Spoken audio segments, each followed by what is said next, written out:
All right, guys. So, what prompted me to do this lecture is this incident that happened with this NASCAR driver named Bubba Wallace. Supposedly, he's the only black driver in the NASCAR league,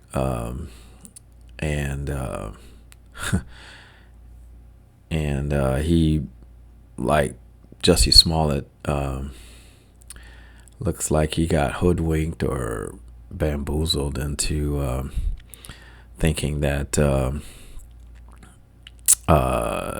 he was a victim of a hate crime, because supposedly he found a noose in his garage, and the noose he thought was someone trying to provoke him and make him think that they were after him, and that was because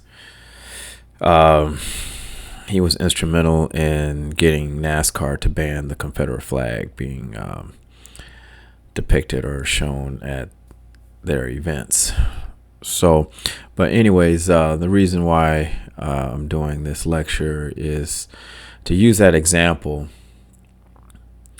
as an explanation of why race is a blood sport. And I'm going to try to not go on for too long, but if I do, it's because, this kind of subject can be talked about forever. And here at Spider Bite Venom Philosophy, we don't judge anything. We're not political about anything. We're just an observer, and we just want to show why it's so easy to understand what's going on in the world today, and especially with events like this, and we're still going through this COVID-19 nonsense, and this rioting and looting aftermath. And in some ways, some of it's still going on with the George Floyd murder. But the point of this lecture is to help you see why angry blacks are like El Toro in a bullfight. And I'm going to talk a little bit about the history of bullfighting, and use that as an analogy of why angry blacks are unfortunately like the bulls, the animals used in this particular blood sport, and hopefully, if you can understand the analogy, you might be able to protect yourself from needless emotional suffering. And that's the point of Spider Bite Venom Philosophy. I like to coin the idea that the most powerful thing in the universe is a peaceful mind, and that is, in my opinion, the most important thing that we should all strive for. Not necessarily for material things or status or that sort of thing, but basically a peace of mind is what we should all strive for, because that will help us avoid needless emotional suffering, which is what it seems like most black folks suffer today from. So we're going to go into the history of bullfighting, and then we're going to go into today's bullfighting, our issues of race, and then the third part is blood sport fans protected by U.S. Electoral College and Rule of Two. So there's a lot to talk about here, but hopefully you can follow me, and I can try to help you understand why someone like Bubba Wallace and some of the, white liberals who support these kind of causes for social justice are often duped and are no different than the bulls and angry animals used in a bullfight. So let's just get right into it. The history of bullfighting. It's interesting. Bullfighting is obviously, is obviously a blood sport that was,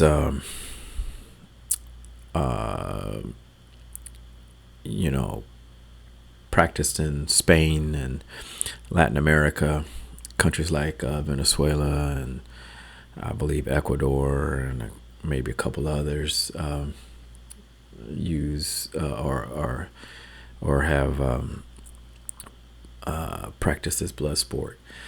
But for a while, it was actually banned by the Catholic Church, and Spain and Latin American countries are historically Catholic, and the reasoning behind it was obvious. It was seen as cruelty to animals. It depicted the animal as being tortured and taken advantage of, because obviously the animal's not as intelligent as the matador or the bullfighter.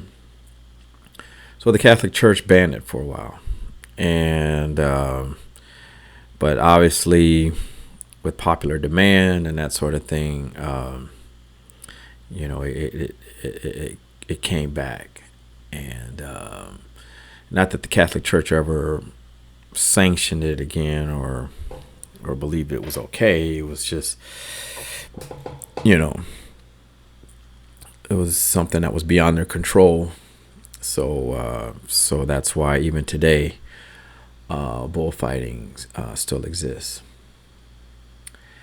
And the matador or bullfighter always dressed in this traditional linen, and that linen was to represent the superiority of the bull, or I'm sorry, of the matador over the animal. Which is obvious and natural,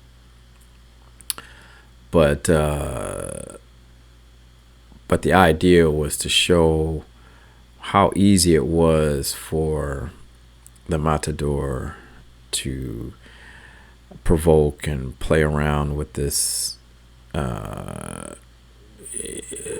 very powerful animal that could kill them with no problem. A bull can weigh several thousand pounds, and it's a huge animal, and the bull, being the male of the species, can even injure or kill a female cow when they're mating. That's just how powerful this animal is. And the bull, it's just from the neck, basically the shoulders of the bull, the neck of the bull is just pretty much all muscle, and the brain of the bull is not that big at all, And that's because the bull doesn't need to know anything else except to eat grass, find grass to eat, and to basically fight any other intruder or bull that might want to mate with the female herd. So, so the bull, pretty much has a one-track mind. It's not really concerned about anything else. And these animals are very emotional, because of their brain size. They're not intellectual pretty much at all. So it just relies on its instinct, which is another way of saying an animal's emotional makeup, to do the basics, which is find grass to eat and protect itself and other their female mates from being from mating with another bull. So that's what the dress of the matador or the bullfighter represents. It represents that distinction. It may also represent, how many bulls that bullfighters killed before, because this is a blood sport that is ultimately won by either the bullfighter killing the bull, or the bull actually injuring or even killing the bullfighter. So this is a fight to the death, and it just goes to show you how narrow and focused the objectives are between both the bullfighter and the bull. So the bull, obviously being less intelligent than the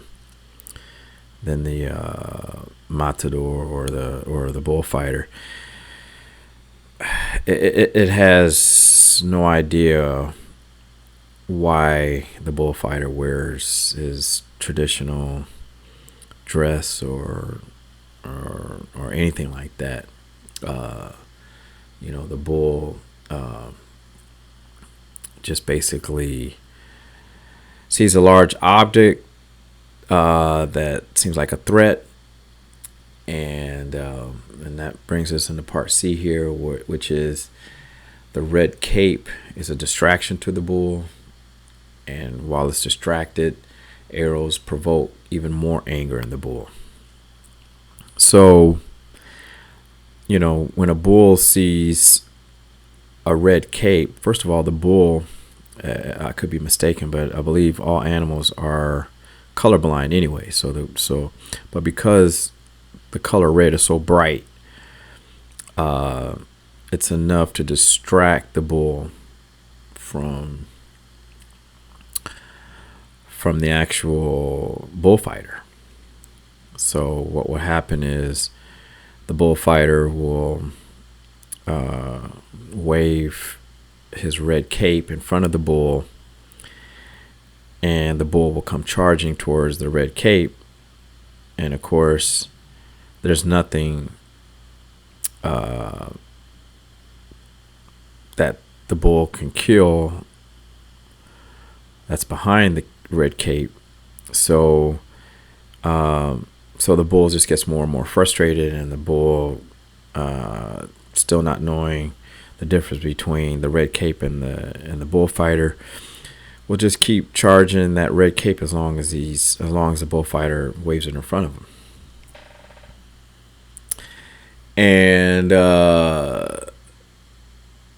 this is where you can see how easy it is for the bullfighter to take advantage of the bull. The bull just doesn't know any better. The bull is just trying to kill what it thinks is a threat, and do so as quickly as possible. So it relies heavily on emotion, which is its anger and frustration, and the arrows that the I forget what the name of these arrows are called in Spanish, but the arrows used in the bullfight are used to provoke the bull, provoke more anger in the bull by, obviously poking the sharp arrow tips into its back and piercing its skin and so forth. And that's because the crowd, the fans of this kind of sport, can get bored very quickly and easily. If they see a bull that's not really fighting that much or really going after the bullfighter, then the bullfighter is not looked upon as someone who's really brave, or somebody that's really good at what he really good at this blood sport. So to put on a really good show and to sensationalize the event as much as possible, they stick these arrows into the bull's back, and then of course each time they do that, the bull starts bleeding everywhere, and it's it's kind of a torturous thing, unless you're going to eat this animal, it's pretty much torture, because you're just trying to make the bull angry and mad, and that makes the bull want to charge and kill the bullfighter even more. So it creates more excitement, more attention to the fight itself, and that's why the arrows are used. If there were no arrows used, maybe the bull would just get bored in of itself and not even want to fight. So these arrows are used to provoke that bull, to keep poking at it, to make sure it gets more and more angry and tries even harder to kill the bullfighter.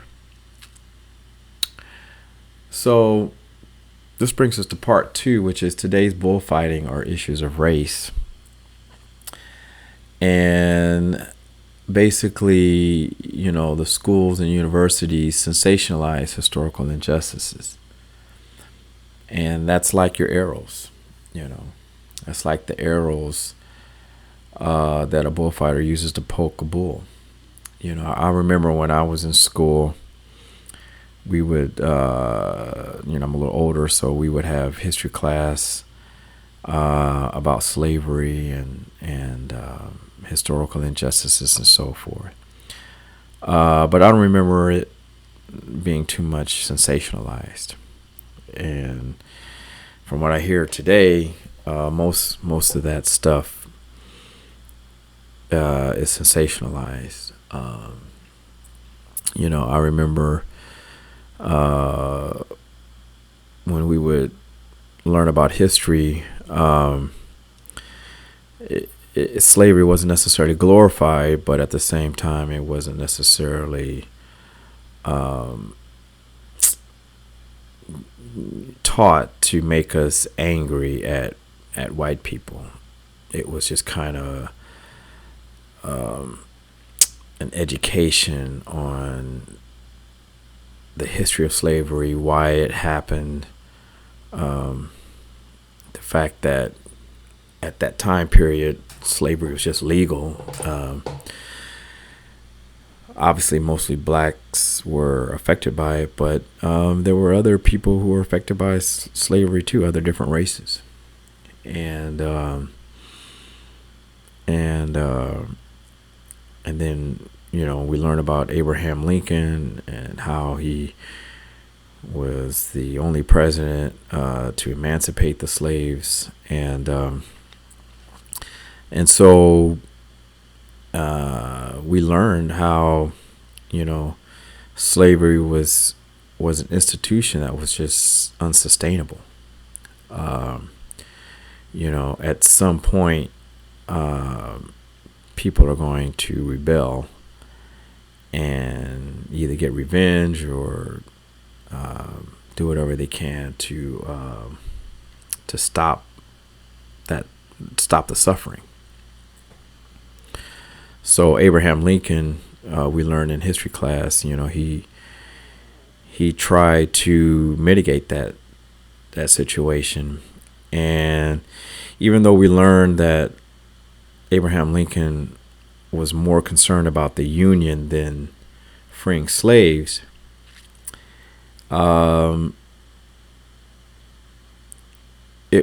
we weren't taught back then to look at that as necessarily an evil thing.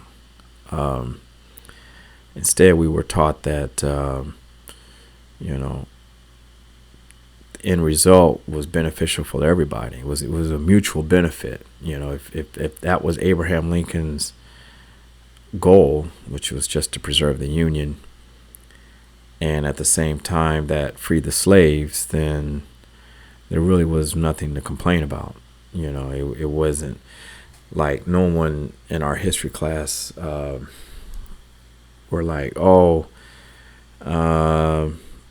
Abraham Lincoln shouldn't have done that. He should have waited till he wanted to free the slaves because that was just the right thing to do. And even if someone were to say that today, in the way I just said that, it really wouldn't make any sense. Most people would feel lucky that Abraham Lincoln freed the slaves, regardless of his motives. And that shows that you can look for the good in people, regardless of how bad or they may be, or the mistakes they might make, or that sort of thing. You take the good and the bad and the ugly. I mean, otherwise you're unreasonable.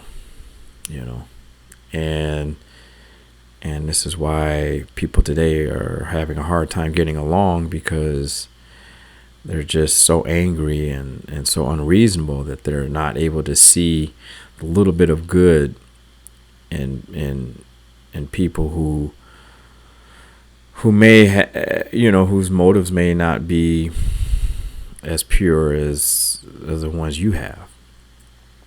So but today this is the problem.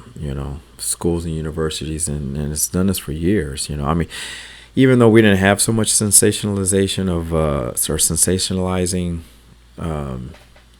historical injustices and racism back then, looking back on it now, I can tell it was starting to creep in. I'm sure my history teachers were a little bit more liberal, or if you want to call it that, a little bit more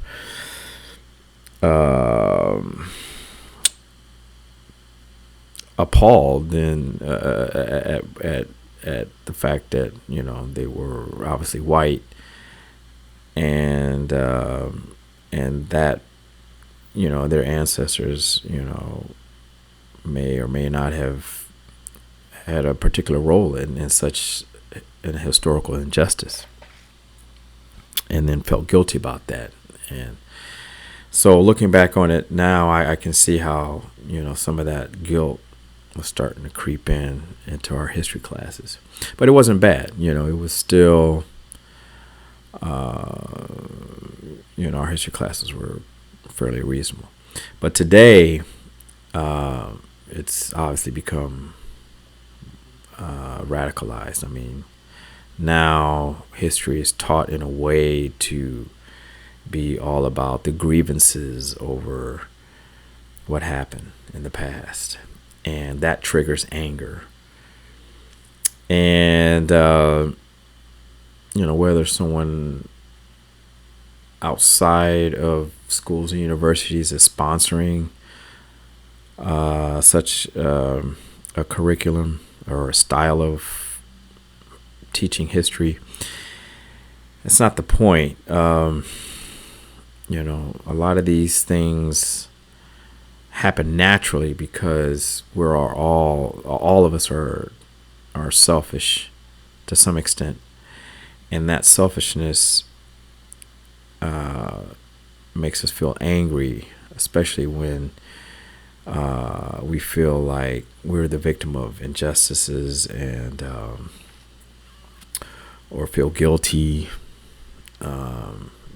Guilt can make us just as angry about ourselves as much as feeling like a victim. Actually, guilt and victimhood go hand in hand, and they both make us angry. And then today, we also have the fake news media, which profits by triggering anger in blacks.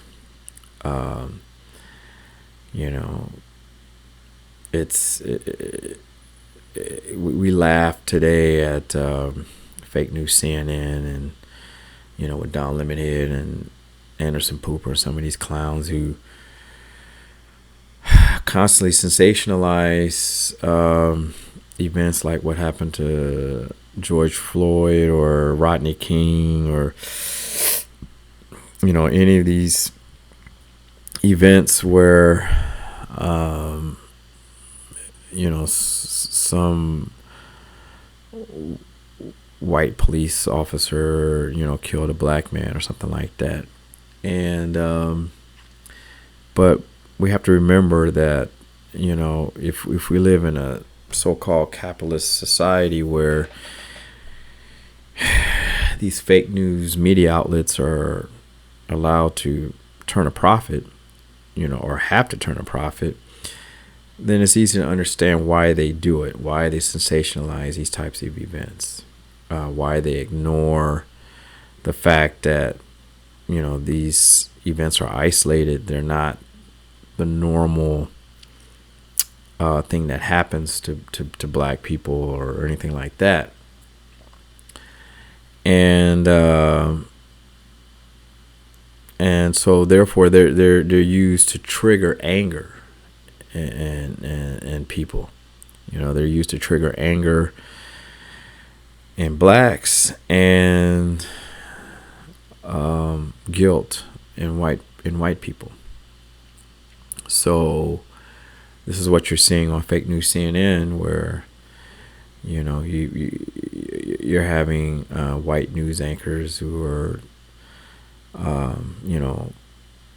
getting emotional and that sort of thing, tearing up on live television, or just outright becoming angry and joining in the sensationalizing these kind of events. And of course, they'll purposely bring on these guests or these commentators who will sensationalize these types of events even more. And the whole purpose of that is to make money. Many of them may be aware of why they do these things, But because, again, we live under a supposedly capitalist system, they, uh, you know, their motive for profit, or if you're just someone who works at these networks, they're just trying to do they're just doing their job, and it doesn't matter if they know that on the back end they could be just triggering more anger in black folks. So this is why I'm just going to lead us into what the founders who created the Constitution, Electoral College, why they did that whole thing.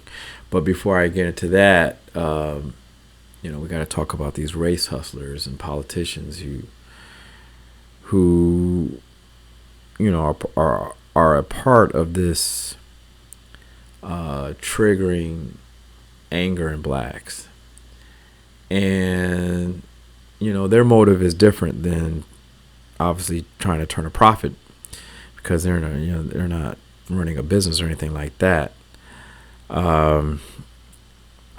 What they're doing is they're trying to win power, but ultimately they don't get any power because that's not how the system is set up.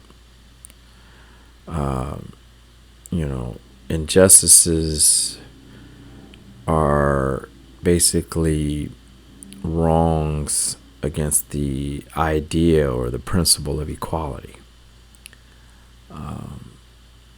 That's a lot different than thinking you're going to get power. If you're living in another type of society, you might gain power, or the type of power you're looking for. But, but in a society like ours, the United States, power is diffused, power is restricted, power is checked. There's a balance of power, and there's certain dynamics in the way the government is set up, the way the Constitution is framed, to kind of limit any sort of power that may be gained as a result of you triggering anger in people. So what you will get, though, with these race hustlers and politicians like Al Sharpton and Jesse Jackson and these clowns, what they will get is just sympathy, again, because, they're triggering guilt in white people,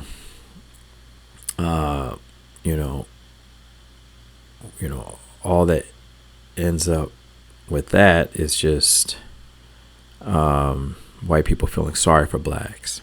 It's like, because blacks, when they get angry, it's just no different than dealing with someone who's retarded, and so that just makes white people feel like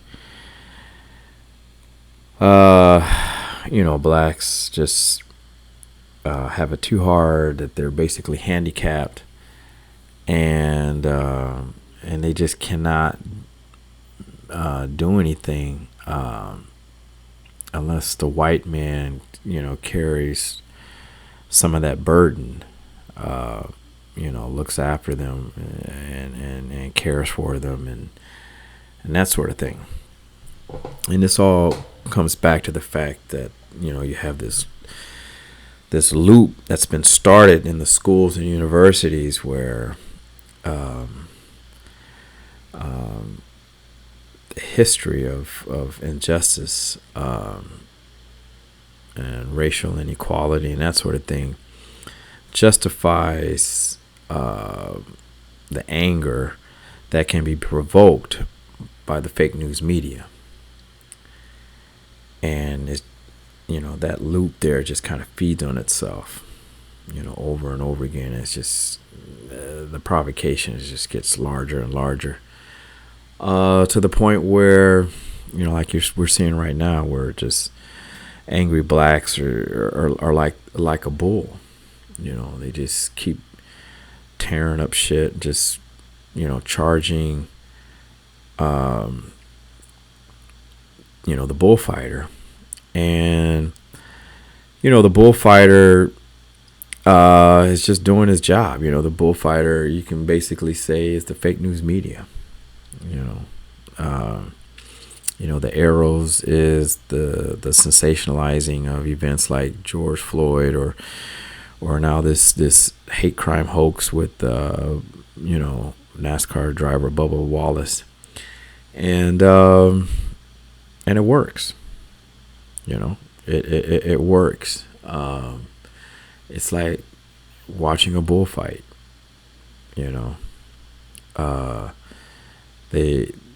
They make the angry blacks feel like victims, by basically torturing their feelings with 24-hour repeated images of, George Floyd, having some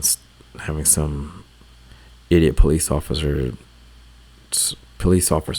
knee on his neck, or this idiot Bubba Wallace claiming that he found a noose in his garage or stuff like that. They sensationalize this stuff, and so the more sympathy they get, the more attention they get, and so the blacks and the race hustlers feel like they need more power to end the suffering, to end the injustices. When none of this is a result of injustices, because injustice means that there's a system in place, or an institution in place, whether it's government or whether it's the law itself, that allows blacks to be discriminated against, whether it's for a job, or whether it's start a business, or whether it's to purchase property or something like that. And that's just not the case. A lot of those injustices have already been solved, and when they were solved, it was just a recognition of what the U.S. Constitution and how it was written in the first place, which was that all men were created equal under God, and that sort of thing. So, but that's the problem, is that the race hustlers, whether they know it or not, never are able to get more power. All they are able to do, or they try, but all they're able to do is just win more sympathy, because the Constitution itself prohibits giving more power to one race of people over another. It just does. Even the laws and regulations that have been passed that seem like they discriminate against white people and in favor of blacks, out of sympathy for them. At the end of the day, none of that matters for angry blacks, because it cannot deny the reality that blacks face, which is, feeling like a victim, blaming other people, not taking responsibility for your own situation, is no replacement for for what you think might be a benefit for passing regulations like affirmative action or something like that would discriminate whites in favor of blacks. It's just, Spider-Bite been a philosophy, which is a combination of the Jedi philosophy and the Tao philosophy and the Stoic philosophy, basically says that, what you think is tangible is actually not tangible. What you think is going to happen is not going to happen the way you think it's going to happen. Like the Tao, it just says, the principle behind that is what goes up must come down. What's coming is going. What's black is white. That sort of thing. And so you're not able to just gain more power because you were able to pass some law or get some law passed that allows you to discriminate against another race for past grievances. The Constitution, ironically, is just not framed that way. It wasn't created that way. You may think it is, but it's not. And we're going to learn about that in the next section, which is part 3 here, that says blood sport fans protected by U.S. Electoral College and the Rule of Two. So what does that mean? If you look at Martin Luther King Jr., people recognize him as more of a peaceful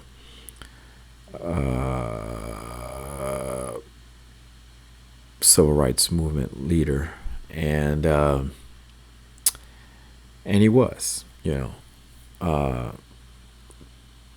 and that's probably because he was less angry than, he was obviously a church minister or pastor, what have you, and he probably learned from the Bible that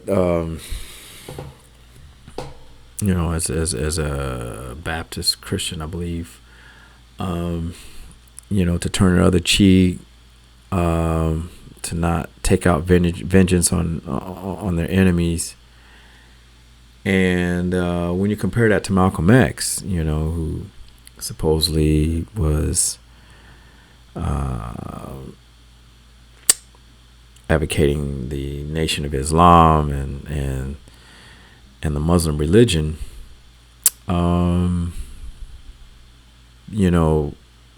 there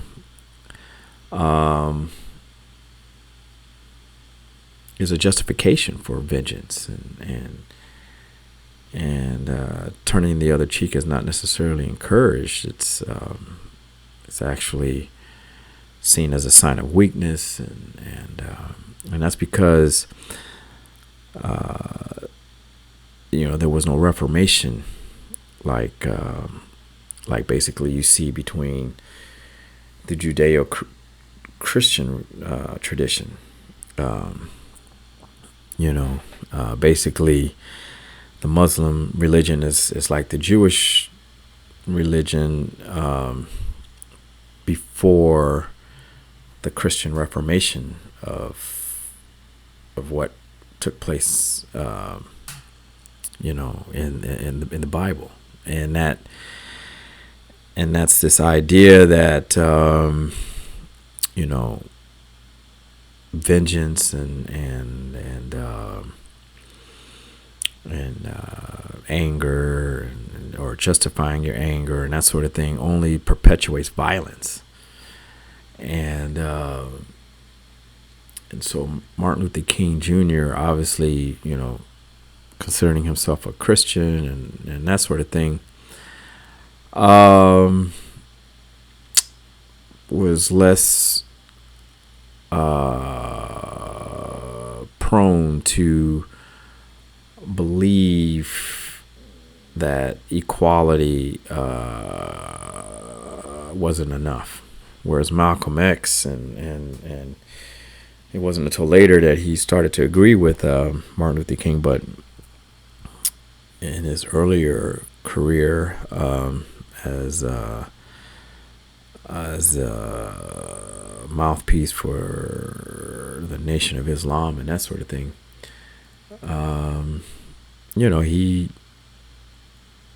he obviously didn't think that equality was enough. He felt like, he needed more. And that's the problem with selfishness. When you're selfish, you're never satisfied with just equality, because enough is never enough. You feel like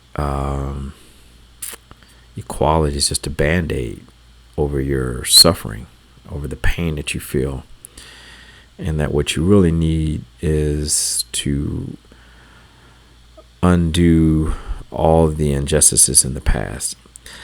How you think that's possible is up to you, and who knows what that really means, but in the back of your mind, that's what you believe. You believe that it's not enough to just be equal, but I need to somehow go back and make people pay, people who may be,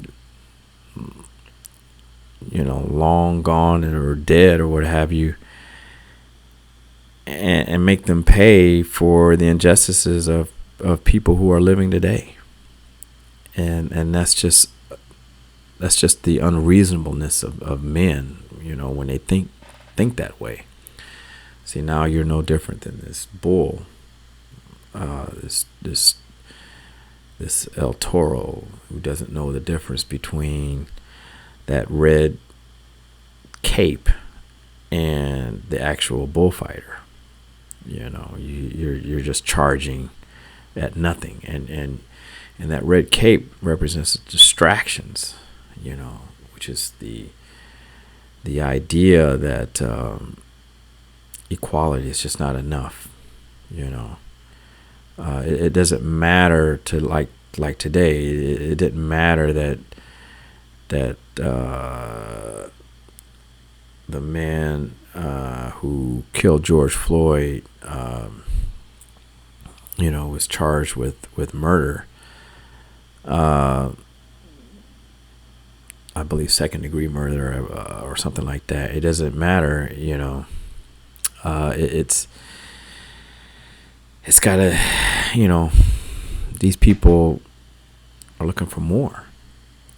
And back when Malcolm X was alive, he used to criticize Martin Luther King Jr. because Martin Luther King Jr., all he talked about was peaceful protesting and just trying to get blacks to be treated equally under the law, which was a fine objective to have. It was reasonable, and that's why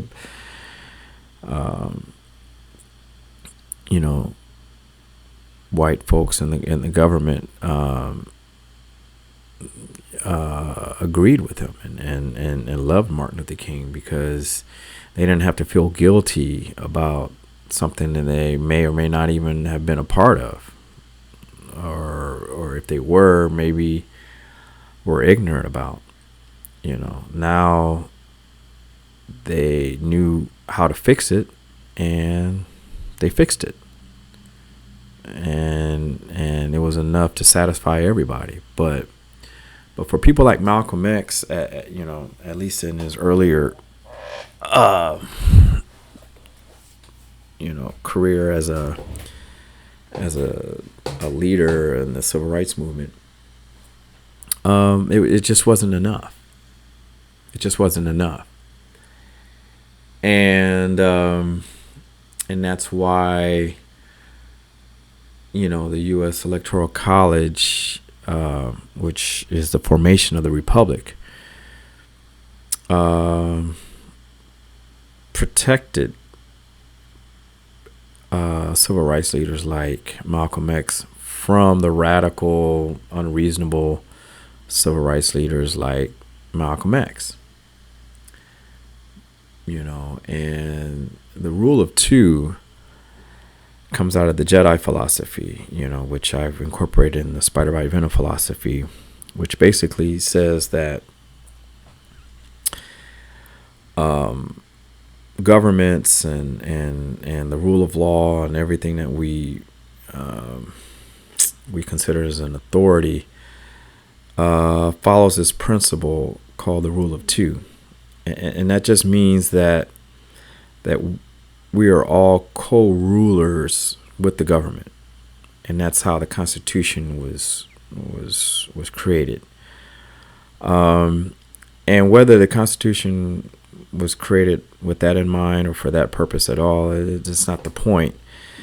Any government ultimately has to abide by this rule of two, and that's because both are invested in that kind of relationship, and if one of the two parties try to take the other one out, then they're both destroyed. So ultimately, it's a self-destructive principle, but it's the only one that's available. It's like the law of gravity. Sometimes we wish there was no law of gravity. Like when we fall off a high building roof or something like that.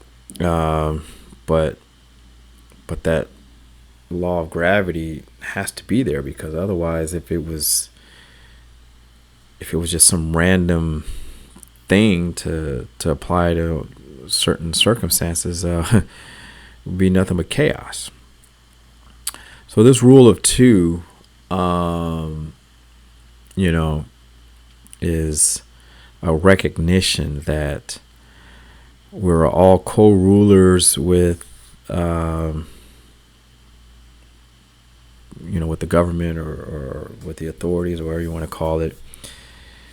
And at the same time, that creates a disingenuousness in the relationship. So again, like going back to this law of gravity, there's sometimes we wish it wasn't there, especially if we fall on our heads or something like that. But it has to be there. And and when it comes to the Electoral College and the way the Constitution was created, we all wanted to be treated equal, but at the same time, we want more than that when we feel like a victim, or we feel like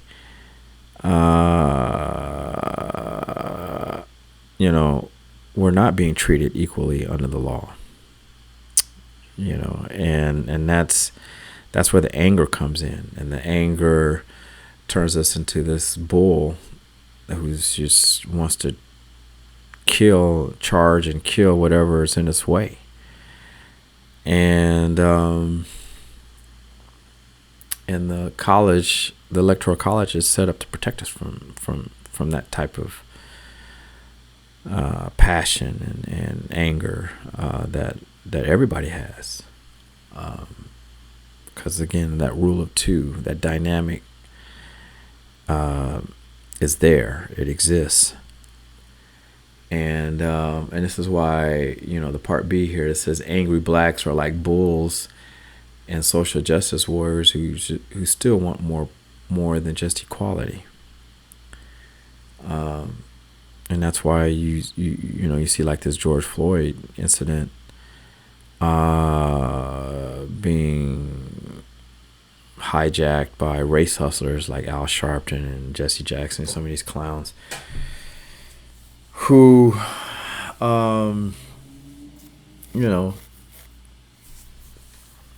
just never wanted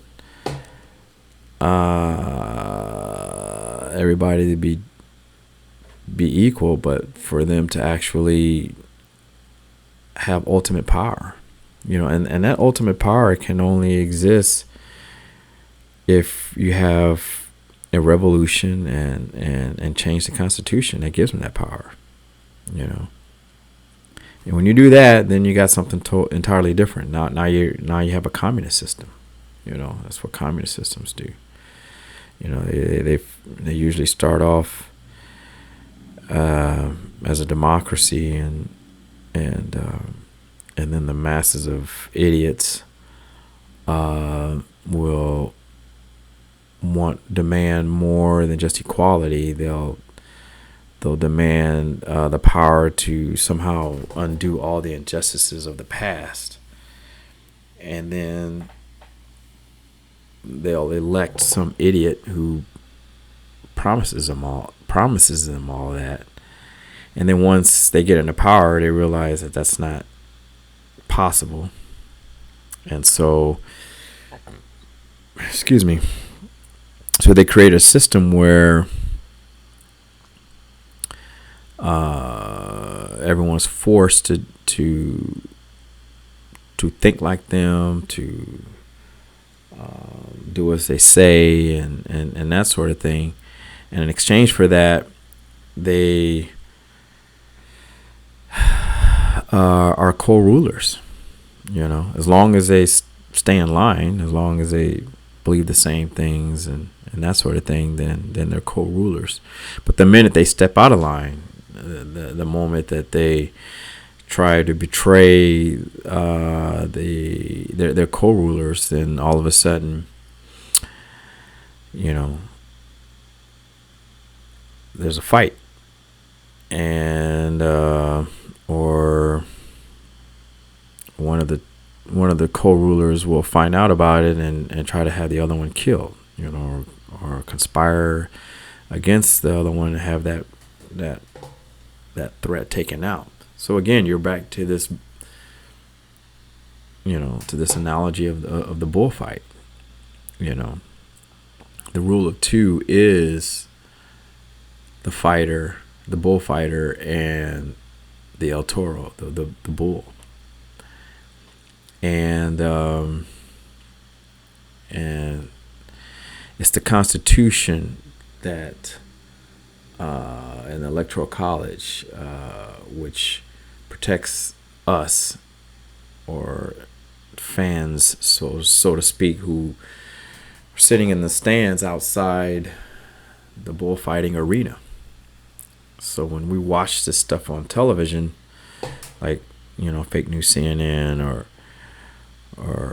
some other news outlet, we can observe the rule of two and the Electoral College happening in real time. Now these dummies and idiots are rioting and looting, tearing down monuments and statues and so forth. And it's just a matter of time before they're stopped, because they're forgetting there's a rule of two that they're trying to violate, and their faith in the dark side, so to speak, going back to the Jedi. The Jedi is about the rule of two, and it's also about how you have to be careful with the feeling of guilt, with the feelings of guilt and anger, because those are paths to the dark side too, you know. And if you allow that to convince you that you need more power to alleviate all that suffering, then you're going to do stupid stuff like riot and loot, you know, try to erase history. And then the very ones that were starting to feel sorry for you, you know, who felt like you're retarded and just, you know, someone who's handicapped and need looking after, you know, now they're going to fight back, you know, because now you're threatening their livelihood, you're threatening their situation. And this is why the rule of two, people who forget that, this is where it all breaks down. You know, right now we're in the midst of a breakdown crisis, because for a long time we all, to some extent, understood this, but because the schools and universities failed to teach this to younger generations and that sort of thing, everything is breaking down. You know, the system itself, the so-called capitalist system itself, is breaking down because certain measures weren't taken when this whole financial crisis started, that people think was solved and fixed back in 2008.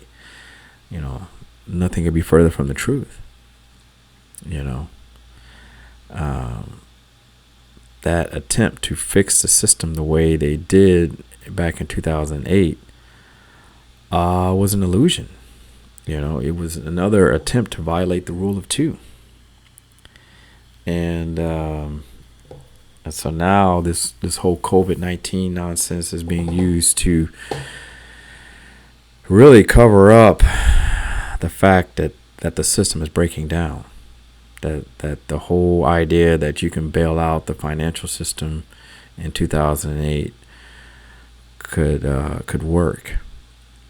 And now what you're seeing is the fruits of that mistake, which is, you know, a breakdown of society. You know, these people nowadays, you know, millions of them just lost their jobs and won't have any hopes to get their jobs back, or if they do, don't know how long they're gonna be able to keep them again, and that sort of thing. And it's just, everything is, you know, it's precarious and chaotic and up in the air.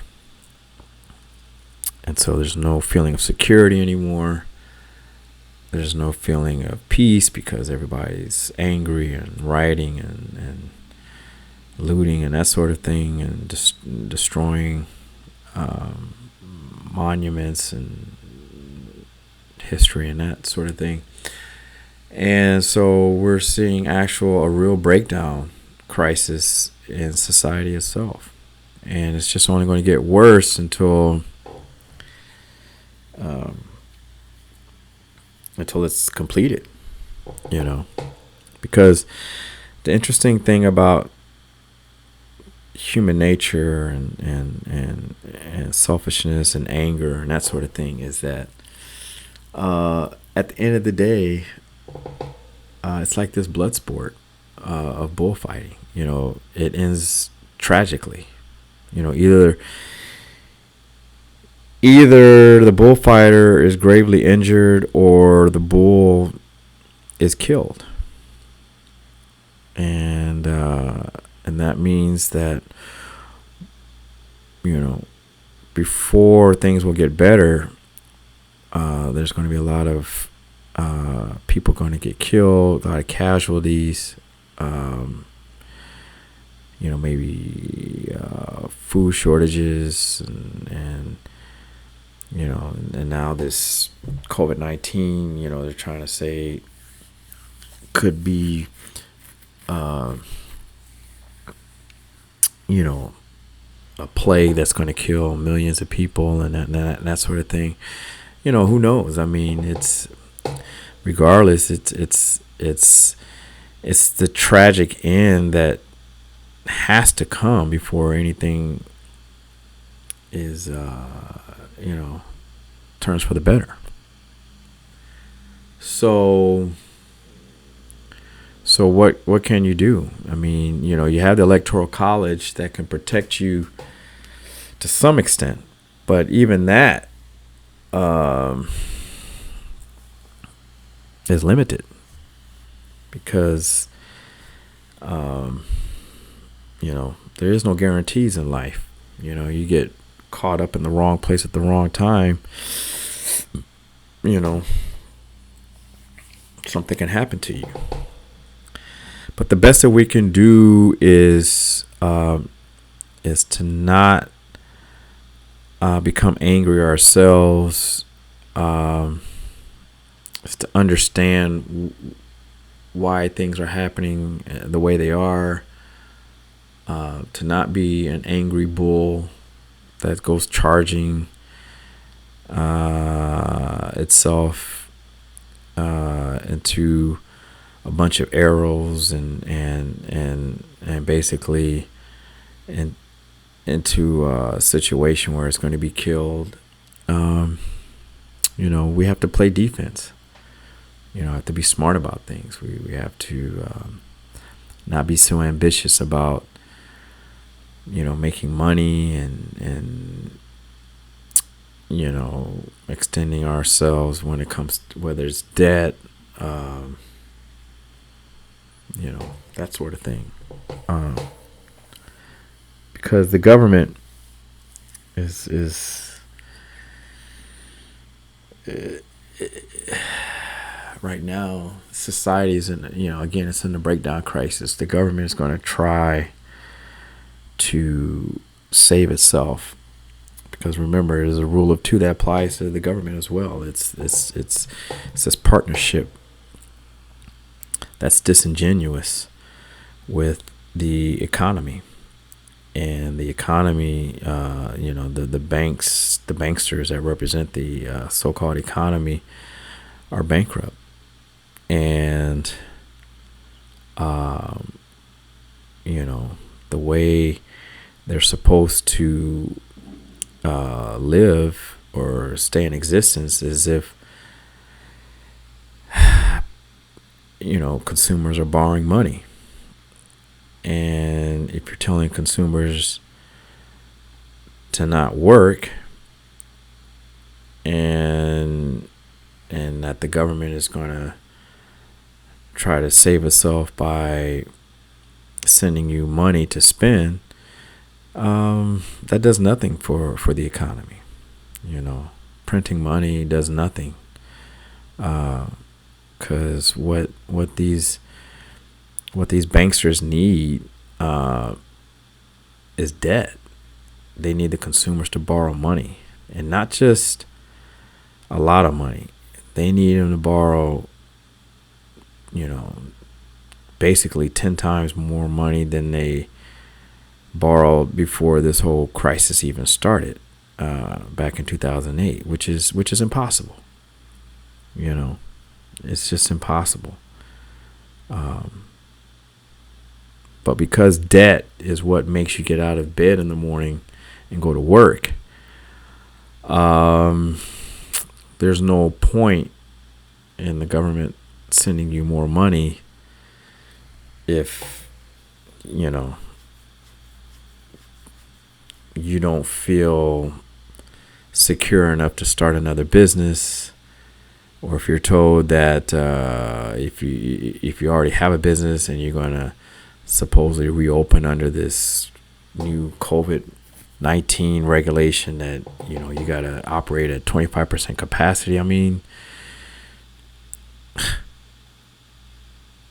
it wouldn't make any sense to borrow more money to expand your operations when you're told to do the opposite.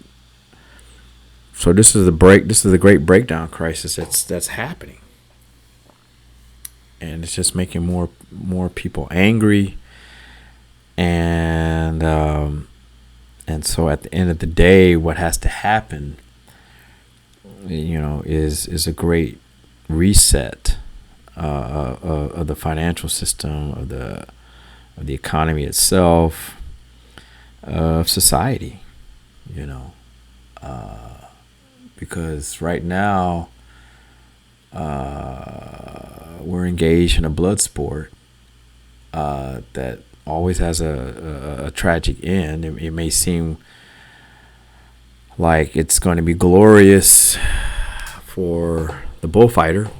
We may even make the mistake and believe we're the bullfighter, but we're not.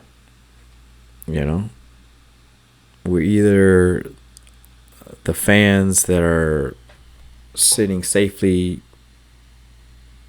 in the stands outside the bullfighting arena, or we're the bull, the El Toro, that's actually thinking that we can kill the bullfighter, and all we're doing is just getting arrows stuck in our back and being provoked to become more angry and basically being tortured to death and eventually killed. So we really have to think about what it is that we're doing, whether or not we understand these things, and try to be smart about it. Try to be smart about it. We're supposed to be human beings, not some dumb animal who may be 10 to 20 times more powerful than a grown man. It's it doesn't matter if you're dead. It really doesn't. And that's why we have to be satisfied with the idea of equality and not seeking more power. Because without getting too much longer into this lecture, but the Electoral College is just set up to protect the Republic from big angry animals or animal-like behavior in ourselves. It's just so obvious more and more how you see the Electoral College and the way the three branches of government are set up. How that protection layer, the layers of protection it gives itself, just it really makes these power hungry idiots more angry, and that's why their end will be tragic, like this bull.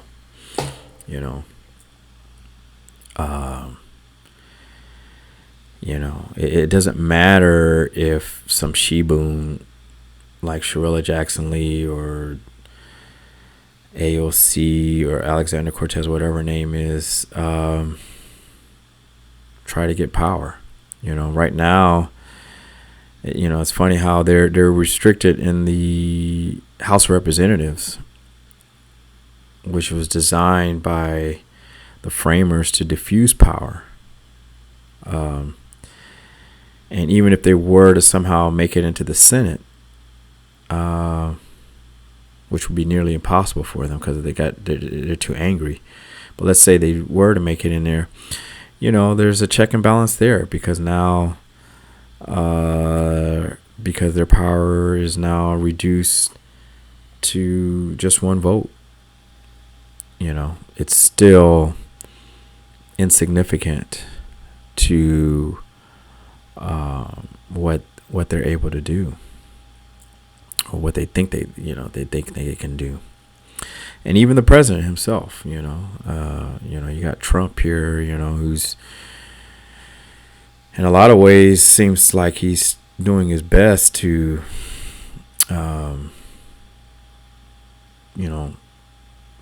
stop the mob that's so angry and wants to get after him. But, he's limited on what he can do, what he can accomplish, that sort of thing. And that's on purpose. That was written in the Constitution so that, in case one of these she-boons or whatever, these angry blacks try to start a revolution and take over, if they were somehow successful in getting Trump out of office, it would really be irrelevant, because the president, the power on the president, as powerful as his office is, it's still limited, it's still restricted, it still has checks and balances on it that just really keeps the she-boons and the angry blacks in their lane, in their place, and there's really nothing they can do about it.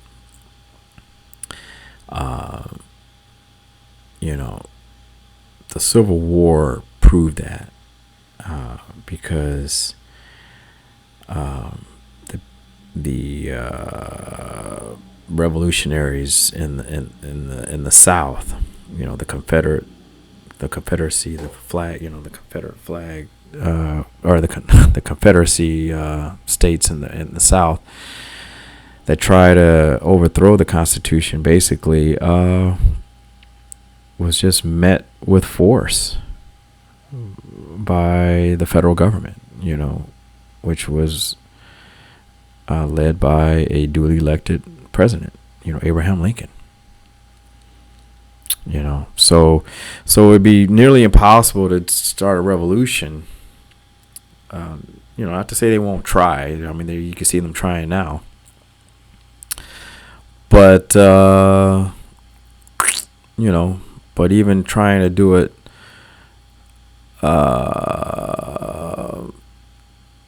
through cheating at the ballot box or that sort of thing, it's just still nearly impossible, to try to get the power that they need to rewrite the Constitution, what it takes to pass even an amendment to the Constitution. It's just nearly impossible for the she-boons and the idiots that are just angry at the system. And that's really what it is. They're angry at the system because it restricts them from having too much power.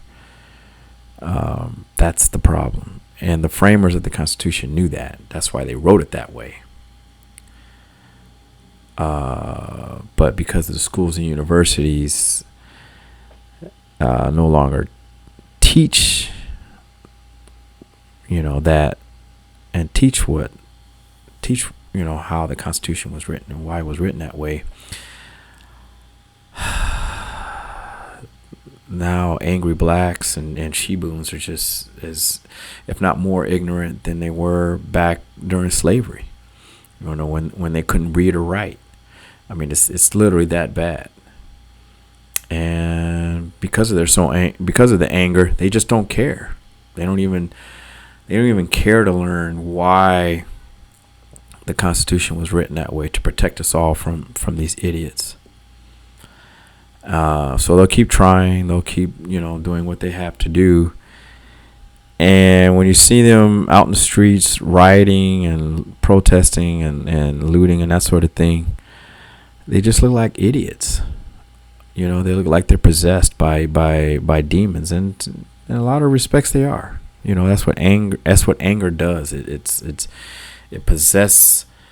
It can possess human nature and take over and make someone who was maybe totally sane before they got angry and now render them completely retarded.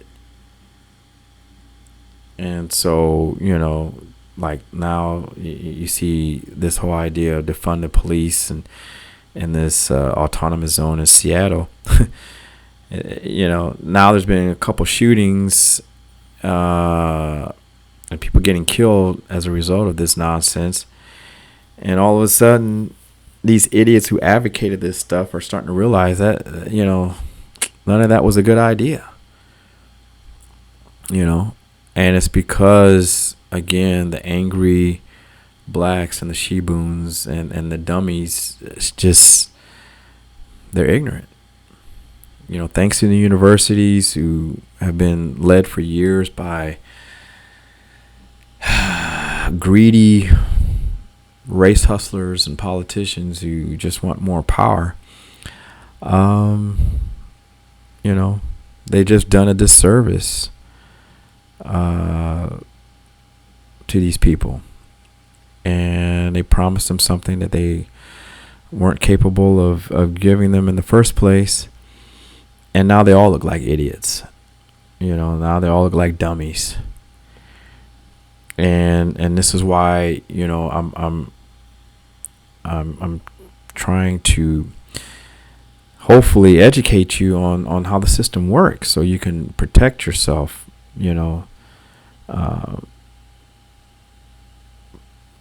primarily from emotional suffering. Which is what spider-bite venom philosophy is all about. It's about protecting yourself from emotional suffering. It's not about trying to, make more money or become the next president of the United States. It's got nothing to do with that. It's about calming down and understanding why you need to calm down and let go of your anger.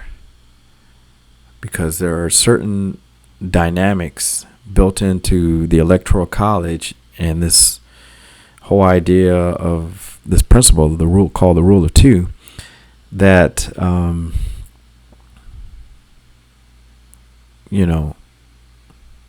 can protect you if you understand how it works.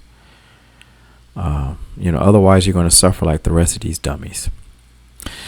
So, anyways, I think we should probably wrap up this lecture here, and again, hopefully I didn't offend anybody, but if I did, I don't care. That's not, what's more important is that you understand how these things work. The analogy that I'm presenting here today about race as a blood sport, and just stay out of it. Just stay out of the fighting and the nonsense that these angry blacks and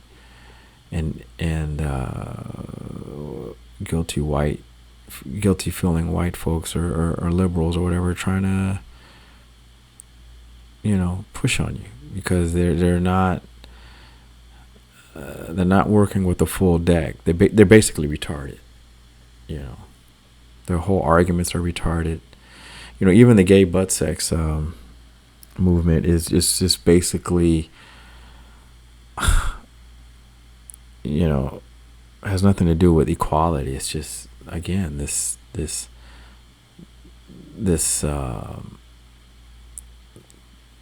delusion with power, this greed for more power, and it doesn't work. They're going to find out, just like angry blacks are finding out, that it's not about more power, because you're not going to get that. The Constitution doesn't allow that. The best you can do is just be treated equal, which is what you had in the first place. Who cares what you think is your right to do, as far as who you have sex with and that sort of thing. But don't think that you're gonna force everybody under law to believe the way you think, or treat you any different or more special than the way other people normally think. It just doesn't work that way. Yeah, that's not even reality. It's it's something that you need to think about if you think that, oh, if I join this movement or if I become a social justice warrior, that somehow I'm going to get more power. That's not that's not how the Constitution works. What you're talking about there is basically a communist revolution. And at the end of the day, I don't care how benevolent you think a communist revolution is, the people who are in power, who you think you may be in power with, first of all, don't give a damn about you. And two, are just forced to be in a disingenuous relationship because of the principle of the rule of two. So it's never enough for you to have a communist socialist revolution, because at the end of the day, you're still going to be sharing power. And what do you ultimately want? What did Malcolm X want? What did a lot of these social justice warriors want? What do they want today? Well, yeah, of course they want more power. But ultimately, what they want is everlasting life. They want to live forever.